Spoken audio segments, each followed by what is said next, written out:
Good morning. I'd like to welcome everyone to Grand Rounds. We'll go ahead and get started just 5 minutes after the hour. It's a real privilege for me to introduce Dr. Heinrich Taegtmeyer, who's presented here before, professor of medicine at UT Medical School, completed his medicine training at University of Freiburg in Germany with summa cum laude. This was in 1968. His postgraduate training at Harvard Medical School, medicine and cardiology, and his PhD in metabolism at the University of Oxford.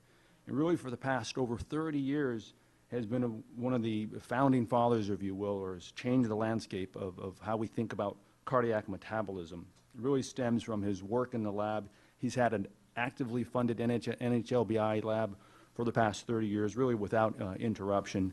Has had landmark contributions to the field published in Nature and high-impact journals like Circulation. Is well recognized internationally for his work in metabolism. Has really changed the way we think about insulin resistance and its effect on the heart. And it's a real privilege for us today to have him speak about insulin resistance and its protection effect on the heart. And as always, Dr. Taegtmeyer, you're just right down the street, and it's a real privilege and honor for us to have you here today. Thank you. Thank you for a generous introduction. It's quite an obligation, actually, to present in front of such a wonderful group of people. I'm grateful to be here, and I'm grateful for the invitation. Also grateful to my friend and colleague, Dale Hamilton. We know each other for a good number of years. And Keith Euchre in the audience has contributed to some of the work, which I will be sharing with you. Now, metabolism and heart disease are two biological entities in medicine that are continuously undergoing change. And so is our understanding of concepts. And in this day and age, we live in a very fortunate time. Golden times, actually, of research and technology. And we acquire more and more knowledge. We know more and more, and the frustrating thing is, I think, for those of us who work in the lab, is that we know more, but at the same time, we're also understanding less.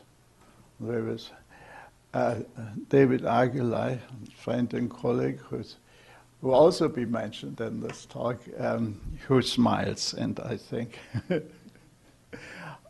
for a good reason. So we know more and more, and we understand less and less. My wife puts it to the extreme. She says to me sometimes, you know everything, understand nothing. And she is probably right. And so is the issue, actually, of insulin resistance and the heart. And it's an interesting story. And again, I like to start with two recent observations, and that sort of start us to rethink the issue of the heart as an endocrine organ, and vice versa, the endocrine organ of the pancreatic beta cell, as it affects cardiac function. And this is based on a quote from my friend and colleague, the most eminent molecular cardiologist, Eric Olson, who last year on a visit here to the medical center said the heart is in seamless communication with the body. Of course, as cardiologists, we know that because the heart is pumping the blood around, but also as an endocrine organ. And he put this hypothesis out based on an observation that he has made studying microRNAs, in particular a complex that is regulated by MIR201A, and it's called the Mediator complex, and was what the people in his lab, Chad Guiter and more recently Karen Vascular found. And if you overexpress this mediator complex in the heart and feed the animals a high-fat diet, then they don't get obese. So now there is the chase for what's the mediator, what is the hormone that the heart releases. And there are some tempting candidates, but no hormone has been discovered as yet. But the principle is important, and that is that the heart is in seamless communication with the rest of the body as an endocrine organ. So, new concept. Another new concept that my lab has been involved in comes from the islets of Langerhans. We're all familiar with Paul Langerhans. As a medical student in 1869, looking under the microscope, he found these islands in the pancreas. And subsequent work, of course, has identified, now we'll go into this in a minute, in a little bit more detail because there are interesting aspects of medical history in this. By Mehring and Minkowski and Bunting and Best and McLeod as the source of insulin. But more recently, Florian Desper and his colleagues at the University of Kentucky have found that there is another protein aggregate in the beta cells, it's called amylin, and this amylin is actually also found in the heart, especially in the heart of diabetic animals. So here we go, something new again. And with our new tools, discovery, more questions than answers, and knowing much more, understanding less.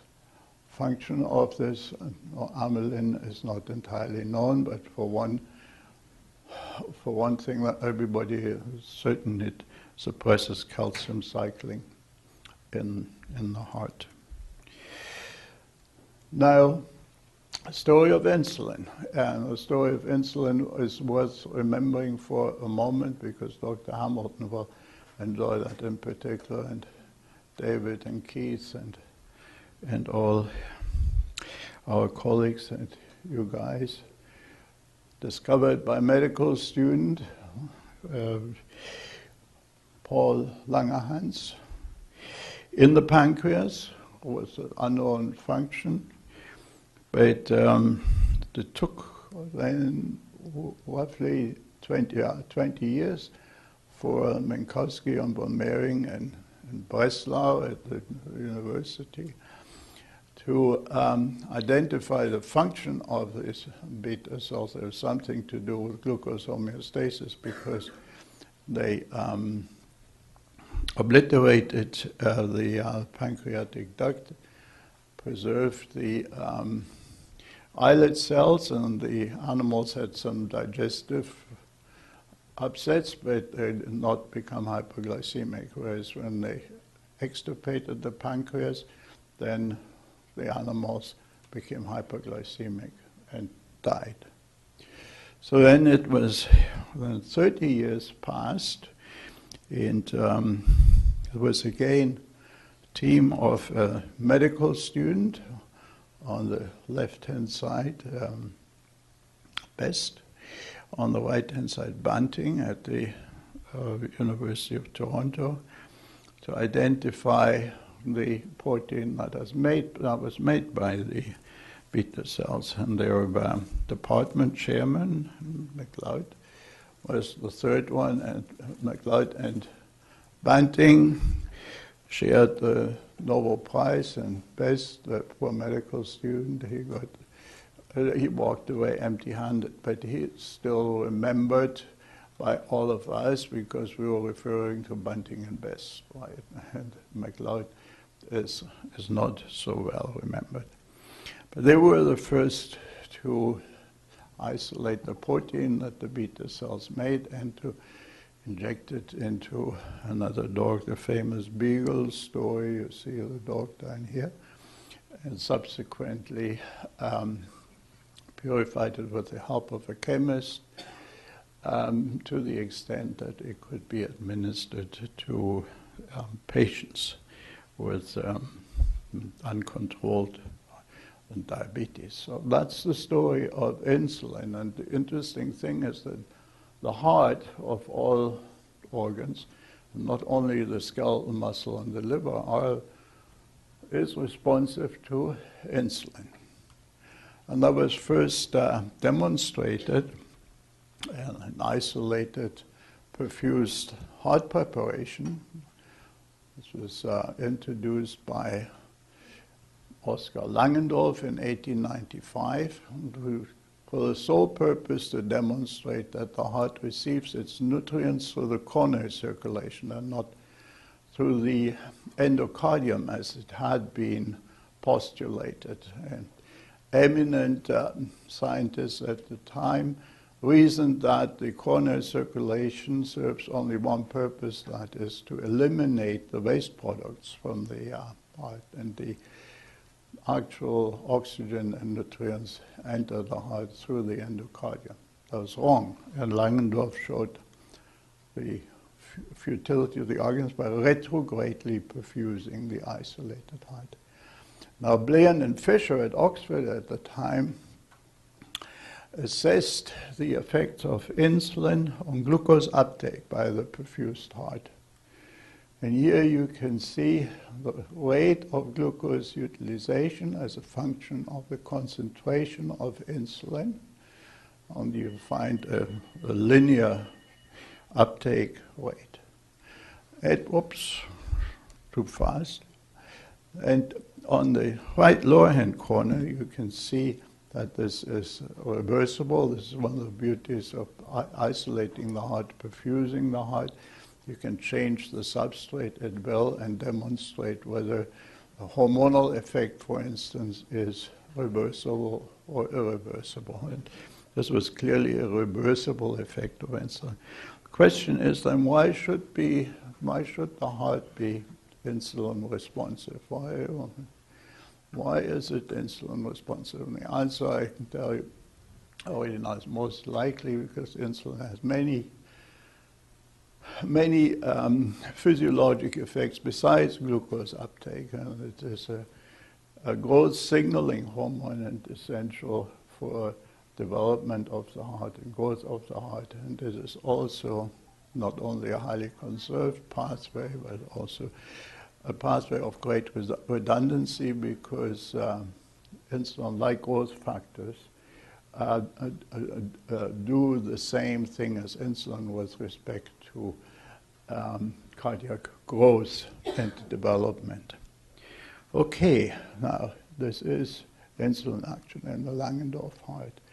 Today we know that insulin receptor signaling is a complex affair, a very complex affair, and this is really the backbone of the diabetes meetings, and the reason for many sleepless nights for Dr. Hamilton and for Dr. Aguilar and many of us in this room here. And we also know that metabolism is a complex affair, and this is sort of the distillate of the metabolic pathways as they have been knitted together over the last 100 years. And they were, by this day and age, and actually by the time I graduated from medical school, 1968, they were all already there and together. And amazingly, with all the modern technology that we have now, mass spectroscopy, NMR spectroscopy, PET, and all the molecular tools where we can knock out and overexpress enzymes. The groundbreaking work of the early biochemists, when biochemistry was essentially only metabolism, has stood the test of time. I find it still amazing that a single person, a single mind, physician, 32 years old, as a medical resident working away in his spare time and research, could come up with the metabolic concept of cycles. Up until 1932, there were no cycles, because everything was linear pathways.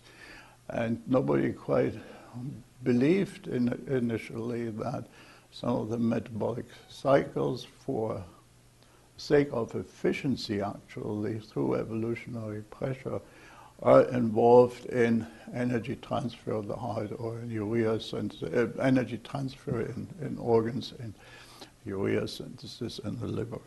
Anyway, so complex things, complex insulin signaling, complex intermediary metabolism. Now let's look at the heart now and build up the argument why several of us, including myself, like to believe that the insulin resistance in the heart is a complex issue and actually is protecting the heart from fuel toxicity or being overloaded with fuel.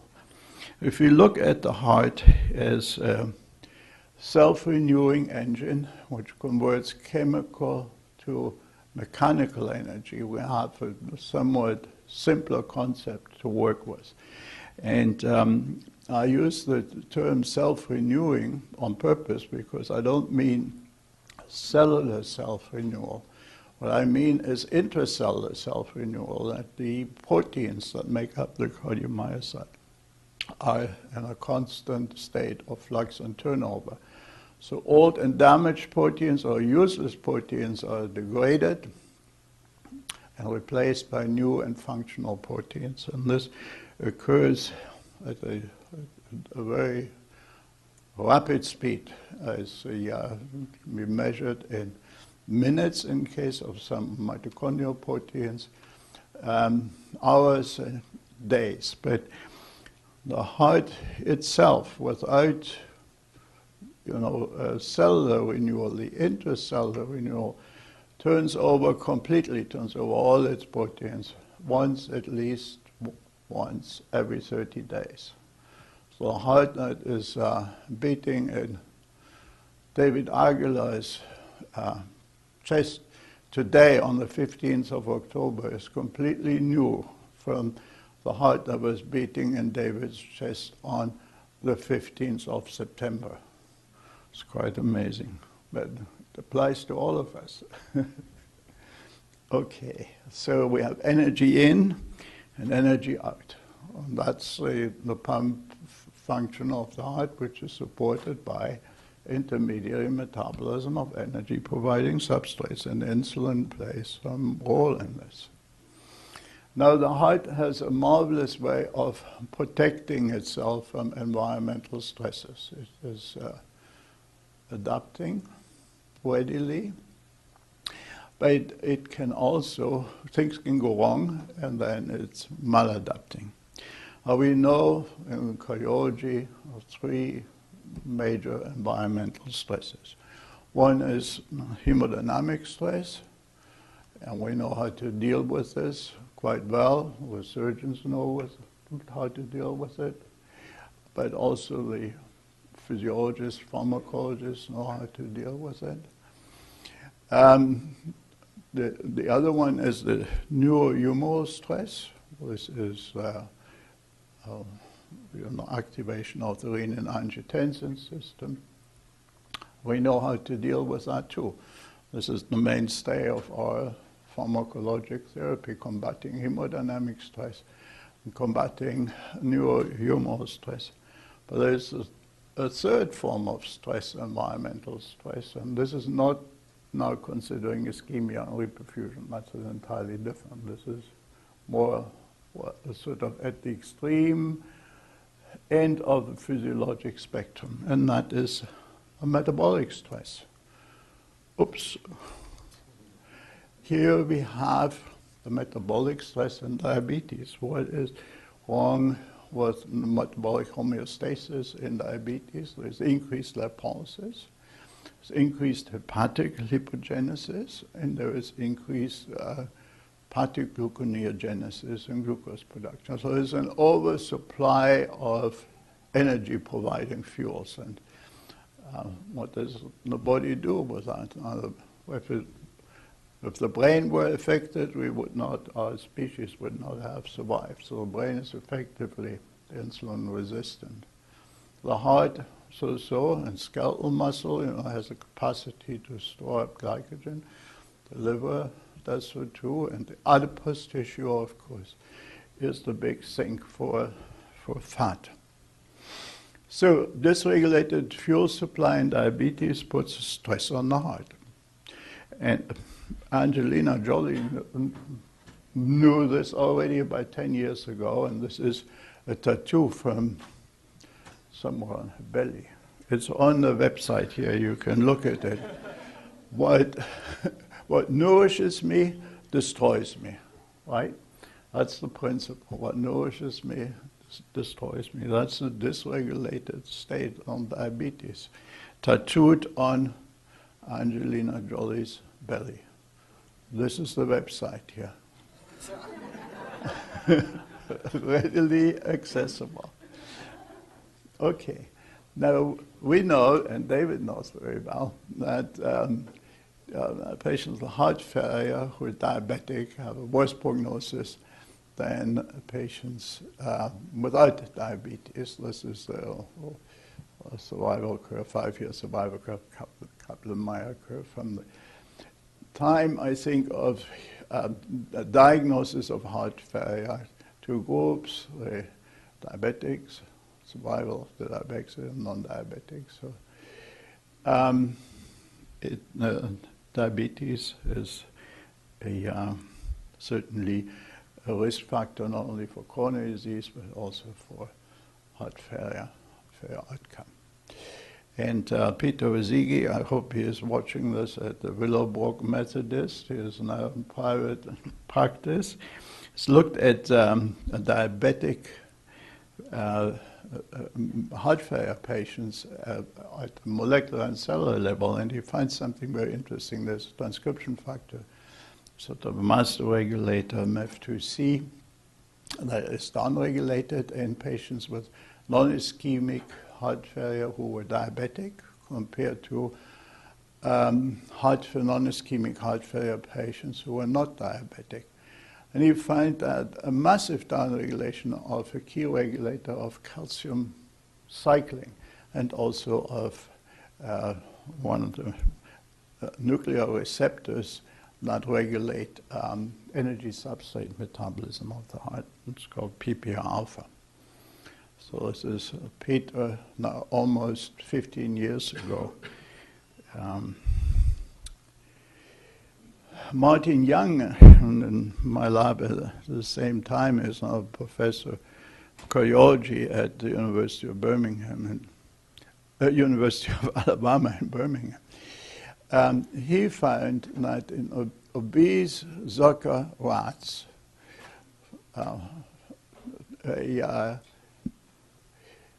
there's a massive fuel overload, especially when fasted compared to the normal rats.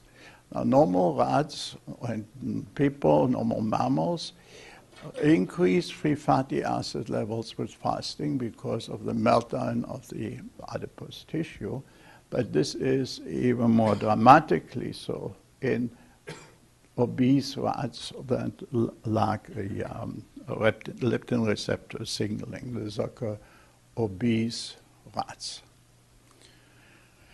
And what he also found, and this here is now work that we did in collaboration with Keith Euchre on the all-red O staining of heart muscle. This is fat in heart muscle. We found that in these obese soccer rats, they were not even diabetic. They were insulin resistant, but not diabetic.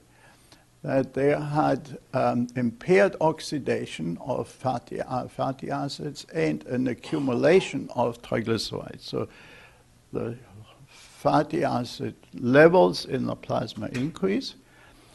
More fat gets into the cell, but the fat gets taken up and deposited as triglycerides, just like in adipocytes, and not oxidized. So it's impairment of mitochondrial function.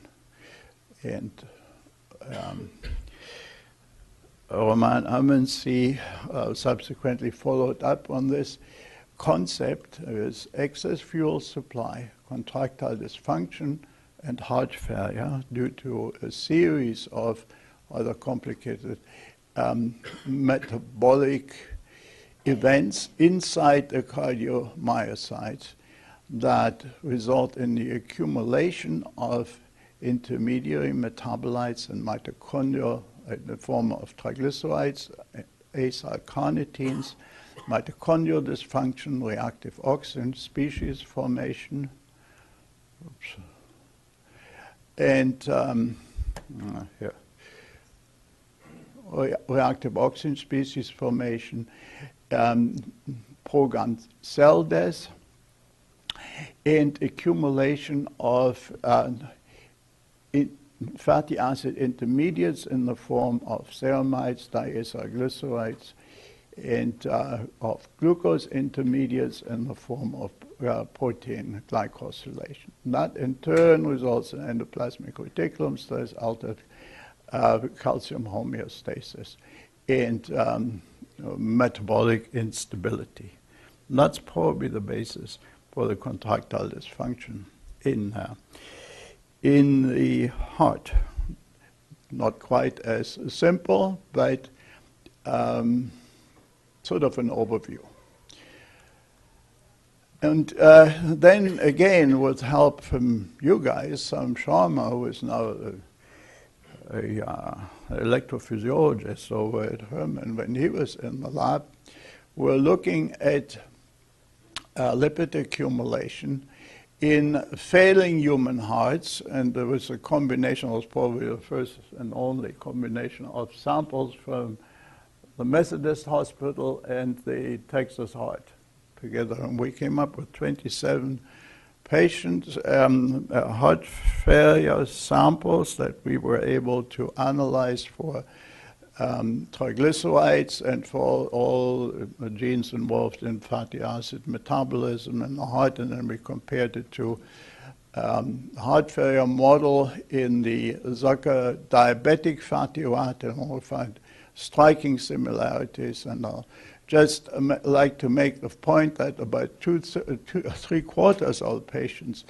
with heart failure showed some form of lipid accumulation, and this is all staining done courtesy of Keith Euchre and his lab. And these patients actually who showed the biggest lipid accumulation were the ones with heart failure and diabetes and heart failure, obesity. And this is a paper, it's our most quoted, one of our most quoted papers now. So we came up with this scheme that heart failure and diabetes are in cahoots. There is increased fatty acid delivery, impaired fatty acid oxidation, fatty acid triglyceride accumulation, reactive oxygen species formation, diacylglycerol accumulation, PKC activation, ceramide activation, apoptosis, altered gene expression, and contractile dysfunction. So this is a vicious cycle, and clearly a metabolically caused contractile dysfunction of the heart. Now, we have recently gone on to look at this more at a molecular and mechanistic level, and we found that, for instance, the accumulation of lipids is reversible.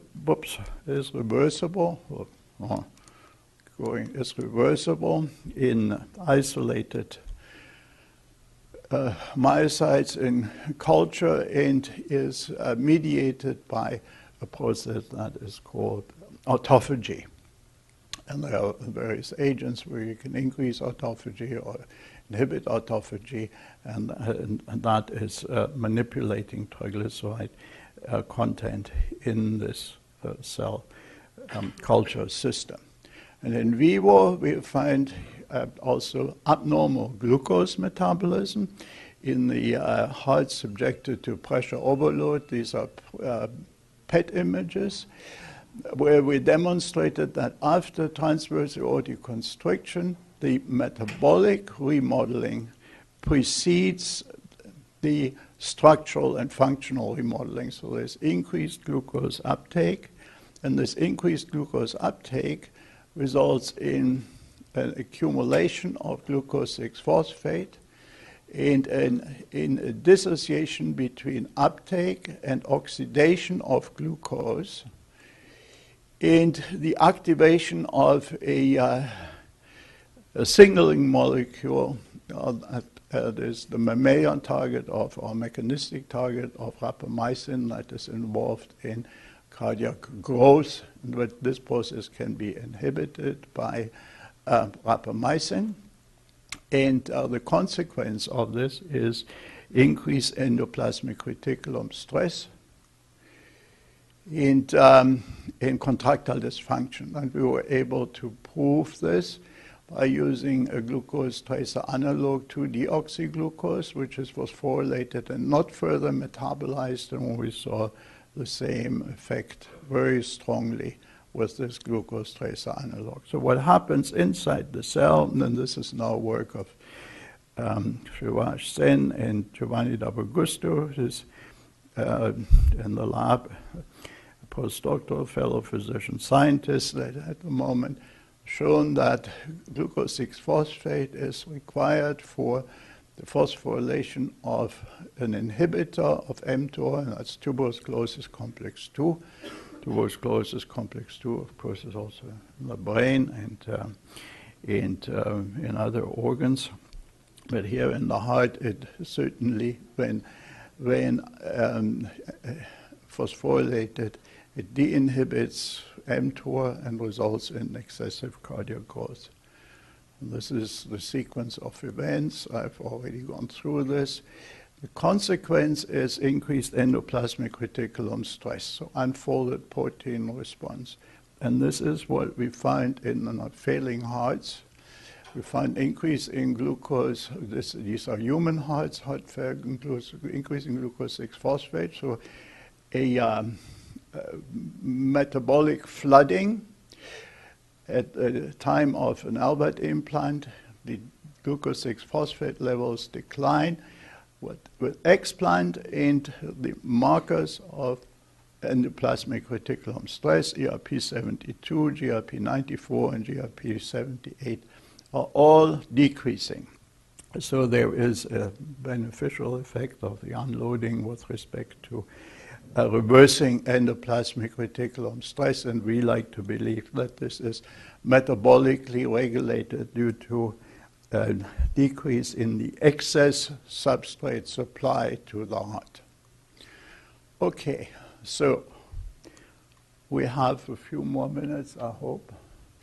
We'll go over, summarize what I've talked about before. Consequences of fuel overload for heart are glucotoxicity and lipotoxicity, and now the second part is insulin resistance. And that is the take-home message for all of us, what have we learned from all these considerations. First, the diminished ability of cells to respond to the action of insulin transporting glucose from bloodstream into muscle is the definition of insulin resistance. And by this definition, impaired insulin sensitivity has been identified as a risk factor for mortality in patients with a stable chronic heart failure.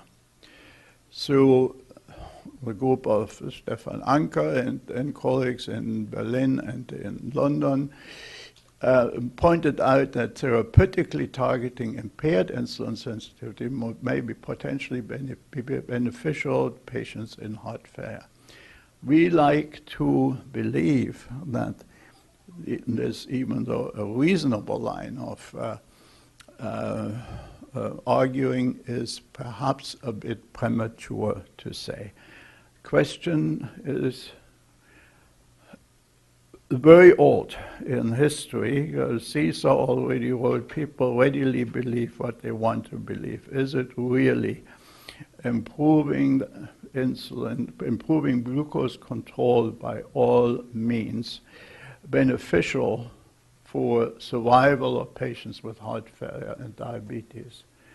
And I don't think the evidence for this is really compelling. So the question is insulin resistance a mediator or a marker in heart failure? And what Dr. Aguilar and Dr.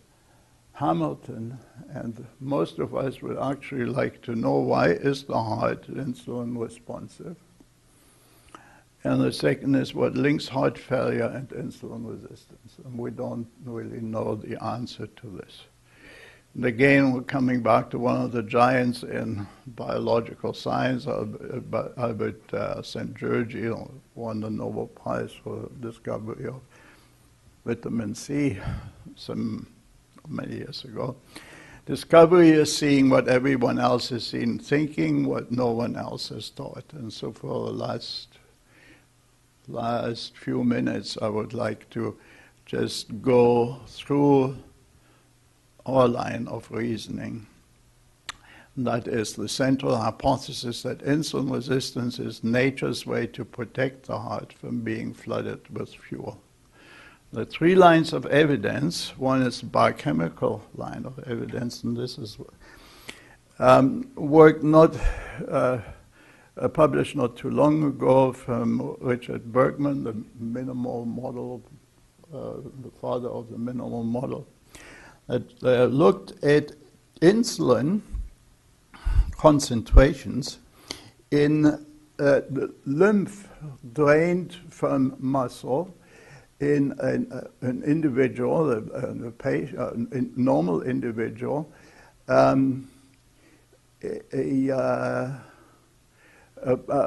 a controlled diet, and an individual on a high-fat diet. And the results indicate that insulin delivery to the muscle is actually reduced in response to metabolic stress in high-fat diet.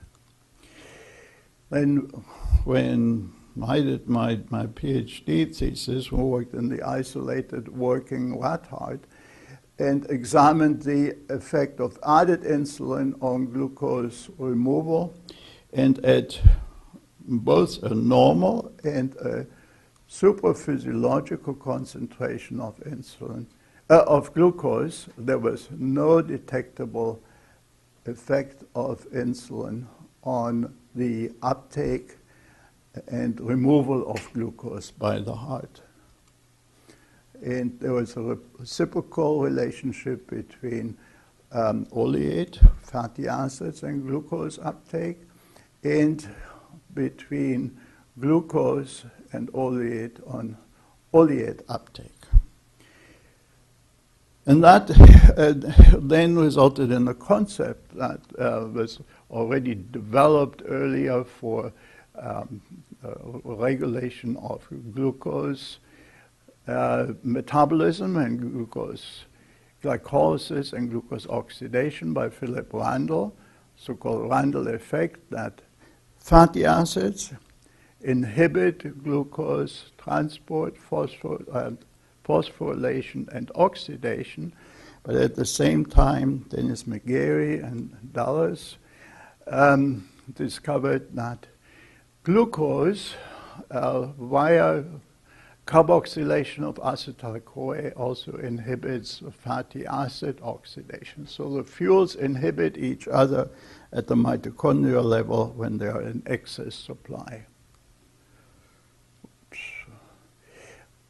And then at the same time, there's accumulation of non-oxidized fatty acids in the form of diacylglycerol, and that activates PKC theta, and that is another inhibitor of glucose uptake, as Jerry Schulman has shown in 2001 and subsequent years.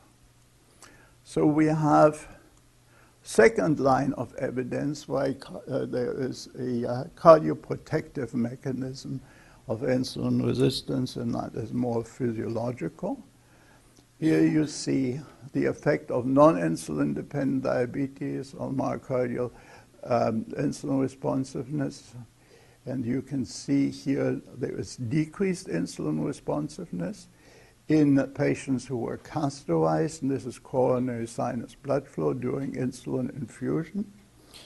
It's very interesting here, work from Washington University, Robert Kropler and his group has shown that the myocardial perfusion reserve is increased when individuals in the cath lab received a hyperinsulinemic euglycemic clamp, but when glucose levels were increased to diabetic levels, the hyperinsulinemic, hyperglycemic infusion, there was a decrease in the coronary myocardial perfusion reserve. That means that the delivery of substrate is decreased and the heart protects itself from excess fuel supply.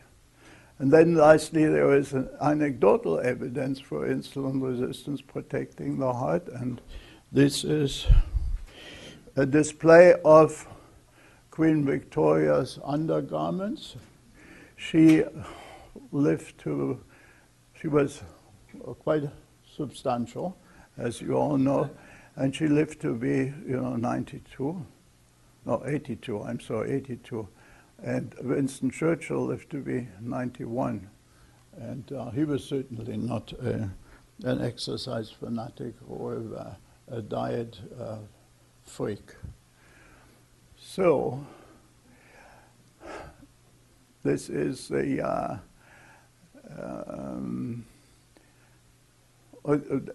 report that comes from UCLA. David is very familiar with this, on an unexpected inverse relationship between an A1C and survival in patients with diabetes and heart failure. And David actually, here is his picture, there he sits, has shown that actually the optimal survival is in patients with diabetes is hemoglobin A1C of 7.1 to 7.8. So relationship of A1C mortality in heart failure patient with diabetes is not quite as strict as the diabetologists like to make it out. And accordingly, the guidelines of American College of Physicians, also the American Society for Thoracic and Cardiovascular Surgery, have loosened their target blood glucose levels to recommendations to 140 to 200 milligram per deciliter. So our hypothesis restated the insulin resistance and adaptive response to the heart to fuel overload. It's a marker rather than a mediator of premature death and disability or heart disease. And that is supported actually by a slew of papers, and I'll go through those very quickly. That the avalanche started in 2007 with a meta-analysis by Steve Nissen from the Cleveland Clinic, who drew attention to potential for serious adverse cardiovascular effects of treatment with rosiglitazone, an insulin sensitizing agent for type 2 diabetes, and that is followed by other clinical trials showed that intensive glucose lowering to diabetes actually is an unrecognized harm to patients with type 2 diabetes. Then this is Bill Duckworth and the VA study, same theme. And in all the medical journals, you can read articles like this. And the most recent one is from last year. No evidence that intensive glucose control during the trial led to long-term benefits with respect to mortality or macrovascular events. We made the front page in the New York Times. Diabetes drug harms heart, U.S. concludes. And Dr. Nissen has actually triggered legal problems for GlaxoSmithKline, the Avandia. Everybody knows the Avandia story. So the lessons, this is what the New York Times wrote, the insulin sensitizing agents may damage the heart due to excess substrate uptake. And now what's the solution? And very briefly, solution is target the sources and not the destination. So promoting substrate uptake, promoting glucose uptake by skeletal muscle and by the heart, and especially by the heart, probably not the solution. But there are a number of strategies to reduce substrate uptake, and I've listed 8 of them here, and I will just finish now with 3 examples. One is bariatric surgery, and that is close to our heart because we've done the study over at Herman. It shows the reversal of triglyceride accumulation in skeletal muscle 3 and 9 months after bariatric surgery. And at the same time, there's a decrease in left ventricular mass, and of course, a massive and early improvement in the metabolic parameters. And you can see the interesting point here is after 9 months, everything has plateaued except the left ventricular mass continues to decline after bariatric surgery. And then metformin, main action of metformin is inhibition of hepatic gluconeogenesis. And this is again a David Aguilar study. Circulation heart failure, you see Kaplan-Meier survival in veterans with heart failure and diabetes. Group treated with metformin, and those without metformin, you see clearly a survival benefit. And then lastly, just a month ago, New England Journal, the SGL2 inhibitors, so 2 of them, still find it difficult to pronounce the names, but one is called empagliflozin, and it's fantastic if you trust the data that were presented here. A lower rate of primary composite cardiovascular outcome and death from any cause. So this lowers blood glucose levels by inhibiting, of course, the reabsorption of glucose by the kidney. So there is a decreased rate of hospitalization from heart failure in patients who receive this glucose-lowering drug. There is a decreased death from cardiovascular diseases, from cardiovascular causes, and decreased death from any cause. So science looks to me almost too good to be true, but maybe before long we'll have this drug in the drinking water and we'll all live to be 100 or older. I don't know. So, when and why should the heart resist insulin?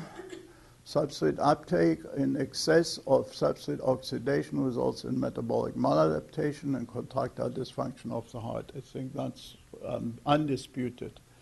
And the heart adapts to metabolic stress by controlling substrate uptake through impaired insulin signaling. And this is our hypothesis, and I'm happy to say that Dr. Nolan, Dr. Ruderman, and Dr. Prentke, in a review article in Diabetes, recently came to the same conclusions, and Dr. Yu and Roman Ametsi and I written a similar position paper in the American Journal of Physiology 2 years ago.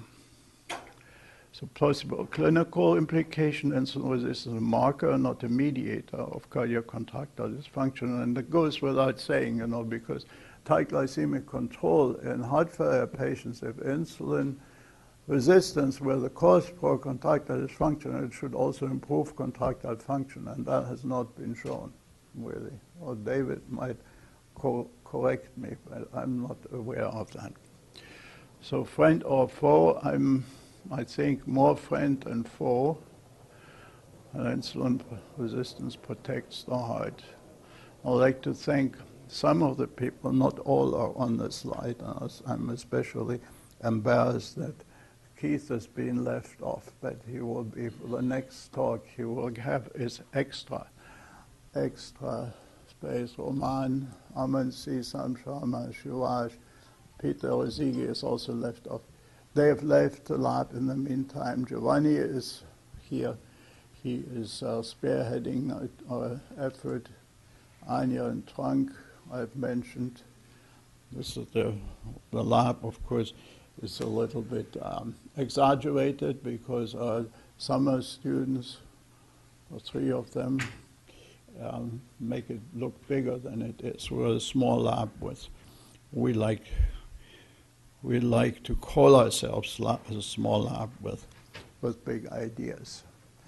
And I'm particularly grateful to collaborators besides Bijoy, Florence and Desper, and Louis Hu from the Catholic University in Louvain in Brussels.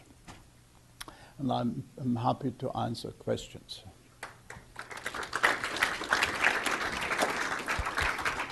Thank you. Thank you for that tremendous talk. It's a real treat for the fellows, us clinicians, endocrinology. This really, you've crossed so many disciplines, not only with the talk, but certainly the collaboration over the past 30 years. It's a real privilege for us to have you here and hear us talk from the giant himself in this field. So thank you. Let's jump right into questions. Dale. Thank you, Dr. Taegtmeyer. I'm really pleased to hear you say that the heart is an endocrine organ. Mm-hmm. I've been trying to get these guys to believe this for I don't know how long, but the word's getting out. Good. You know, before we put these SGL2 inhibitors into the drinking water, we're learning things since they've been released and used clinically.